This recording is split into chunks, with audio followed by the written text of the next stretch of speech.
Today's video is brought to you by Card Kingdom. And right now you can get this sweet Scoop Soldier sticker when you order over on cardkingdom.com.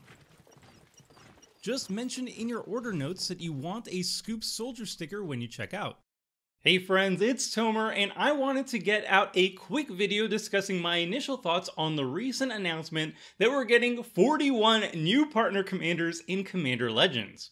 For those of you who don't know, Command Fest 2 began with a special panel covering the future of Commander with Wizard of the Coast employees Jules Robbins, R.A. Nee, and Gavin Verhey. I've linked the VOD of the panel in the video description below so you can check it out yourself, which I highly recommend. There was a lot of sweet things revealed that I'm very hyped for, such as the fancy reprints in Commander Collection Green, promises of White finally getting better card draw and ramp options over the next 2 years. I will get to you later. And what exactly is in Commander Legends, how the draft format will be played, and some exciting card previews from the set.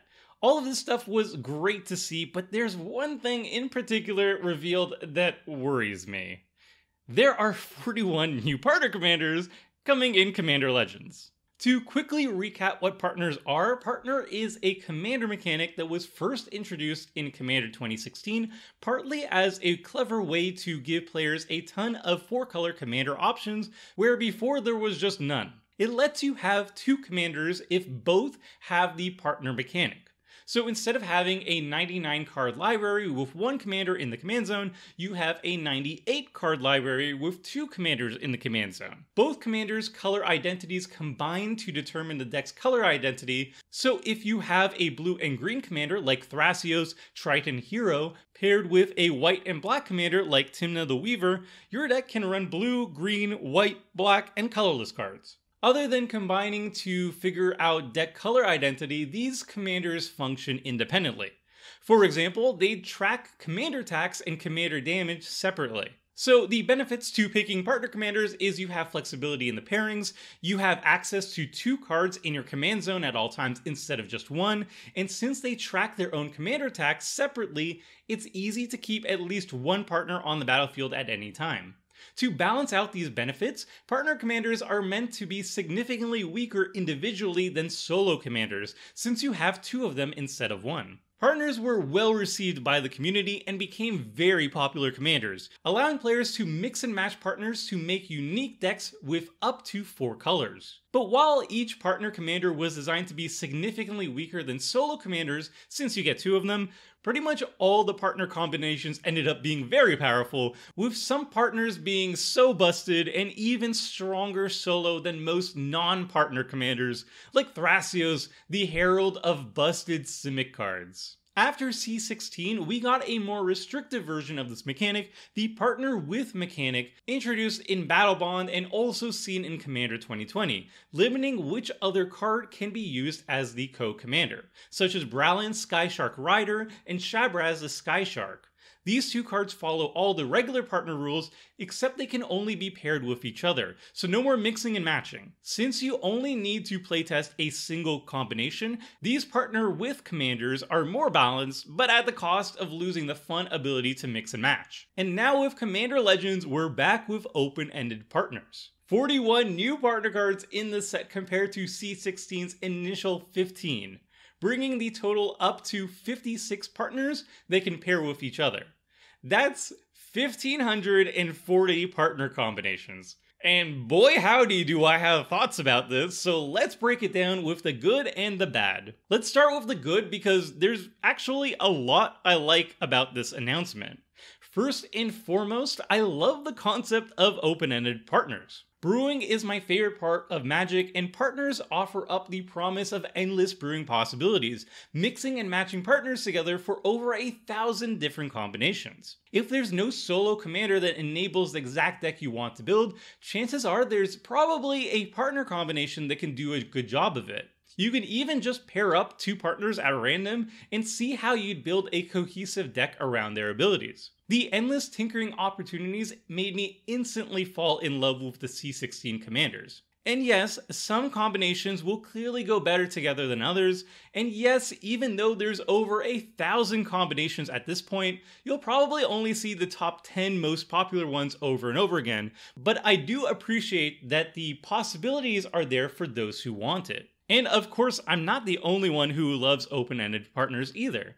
Like I said before, they were tremendously popular when they were released, and even to this day, they're still some of the most popular commanders in the format. Sure, the high power of many partners and the otherwise very few other 4-color commander options out there contribute heavily to the C16 partners' popularity, but I believe that many people are just drawn to their open-ended appeal. Also, while a lot of people like myself have their perceptions on the C16 partners tainted by a couple of the most overpowered options, many C16 partner commanders are totally in line with the expected power level. Partners like Sidar Kondo of Jamura, Ludwig, Necro Alchemist, Bruce Tarl, Boorish Herder, Bruce Tarl,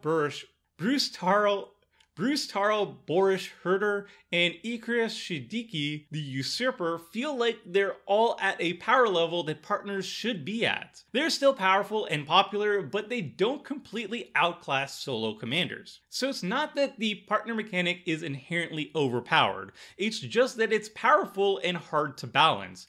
But it can be balanced and has been balanced on certain cards, and I think these partners add a lot of enjoyment to the format without being oppressive. Finally, and most importantly, I think the focus on open-ended partner commanders is a brilliant design decision in Commander Legends, a product designed for drafting commander decks. Drafts are all about building the best deck with what you're being given, changing your strategy and colors based on what's being passed to you. You need to introduce modular commanders that work well in a drafting environment that allow you to easily swap colors and strategies instead of punishing you. Jules Robbins explains the design challenge of a commander draft and why monocolor partners are the perfect solution. Early on, we recognized a really big problem with trying to draft a commander. So let's say you've got your first legend, and sorry, Gosta Dirk fans, he's not in the set, just an example. But you've got your blue-white legend. You go, great, I'm going to draft blue-white. You start picking strong blue cards, you got yourself a counter spell, you're off to the races, but it doesn't look like there's a lot of white coming around the table. And then you get past a cultivate.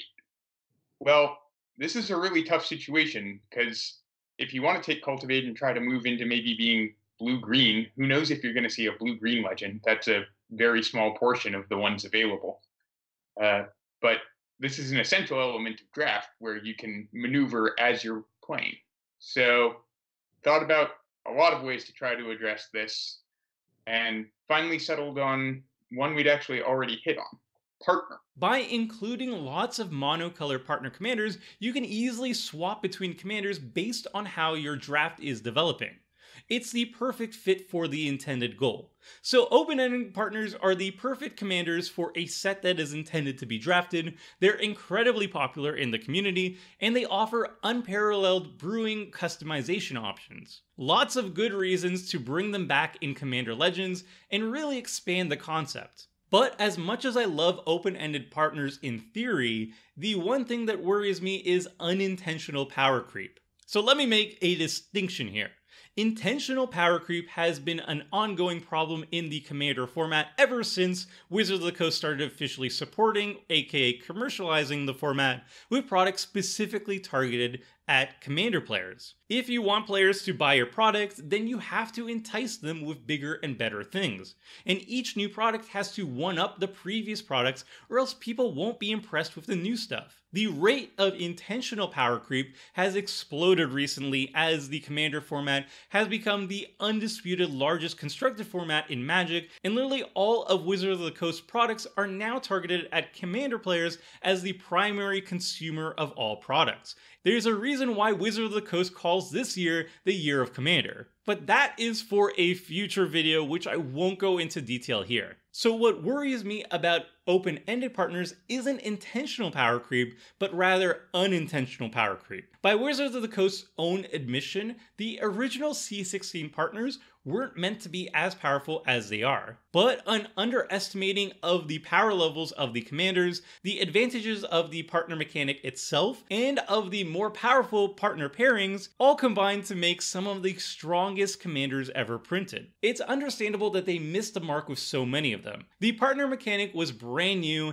and even with just 15 original partners, that's still 105 partner combinations to consider. And so powerhouse partners like Thrasios, Trident Hero, Timna the Weaver, Vile Smasher the Fears, Kaidel Chosen of Krufix, and others got unleashed upon the world, surging in popularity and taking over many playgroups. So my initial reaction to the panel's reveal of 41 new partner commanders was a bit negative. As I mentioned before, many of the original partner cards were simply way too strong, so it makes me a little bit nervous when Wizards of the Coast announces that they made 41 new ones. To be fair, I think they learned a lot of lessons from their first go at it. Being monocolor instead of two-color does lower the power ceiling of these decks, and the three commanders that they showed us, Senjir the Dark Baron, Halana Kessig Ranger, and Alina Kessig Trapper, all seem toned down compared to the C16 partners. Some of these commanders are intended to be primarily for limited,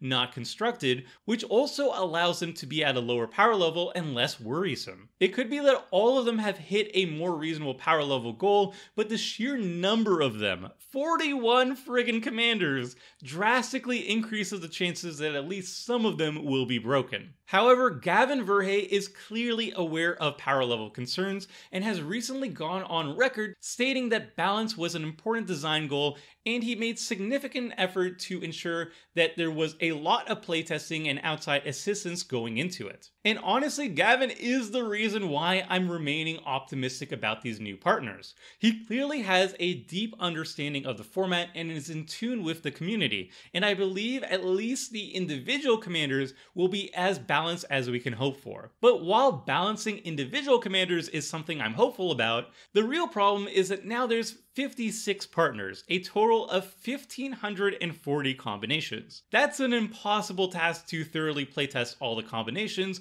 with the limited manpower they have at Wizards of the Coast. It just ain't happening. So there's always a potential that some busted combinations gets discovered by the thousands of brewers in the Commander community shortly after release, far more busted than intended. So overall, while I remain hopeful that the majority of partner commanders will be absolutely fine in Commander, except for the ones intentionally powered up to push product of course, I fully expect at least a few new broken partner pairings to emerge. So with that in mind, are the new 41 partner commanders good or bad for the format?